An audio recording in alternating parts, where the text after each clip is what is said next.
So I just don't know. Like I said, I took my diagnostic on yesterday. I scored a 133. And in all honesty, like I told you before, I just kind of like guessed through the exam. I really don't know where to start to like have, because I feel like my studying wasn't structured, and I know, like you said, it has to be structured. And so I don't even know how to like structure the plan to even get to studying, in all honesty. Yeah, I hear you. So I'm definitely going to recommend, again, the day-by-day study plans. I'll send you a link to those. But in the meantime, right now in this conversation, I can give you a little breakdown of what it looks like. So basically, you said you scored a 133, which means there's a lot of work to do in terms of building the foundation. I don't want you doing any full-length timed exams for a while.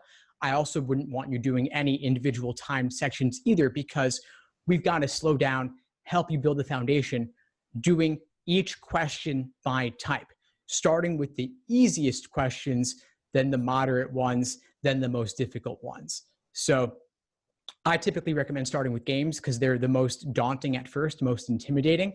The logic game? The logic games. Yeah. Is that your experience as well? Yes.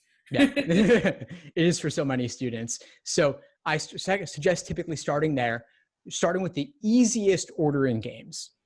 So doing the easiest ordering games first, then the intermediate ordering games, then the difficult ordering games, then easy grouping, intermediate grouping, difficult grouping, easy combination, intermediate combination, and so on. So we're doing the most common types from easy to hard. Then you can pull it together with an individual timed section of logic games specifically. We're not going to give you timed logical reasoning because you haven't covered logical reasoning by type yet. But the same framework applies for logical reasoning. Easy must be true, moderate must be true, difficult must be true. Easy, most strongly supported, intermediate, most strongly supported. You get the idea. You get the idea. It's doing questions by type from easy to hard, only doing full-length timed sections once you've covered the basics of each type that's contained within. Then later, you pull it together with a full-length timed exam and you review it. You do another timed exam, you review that.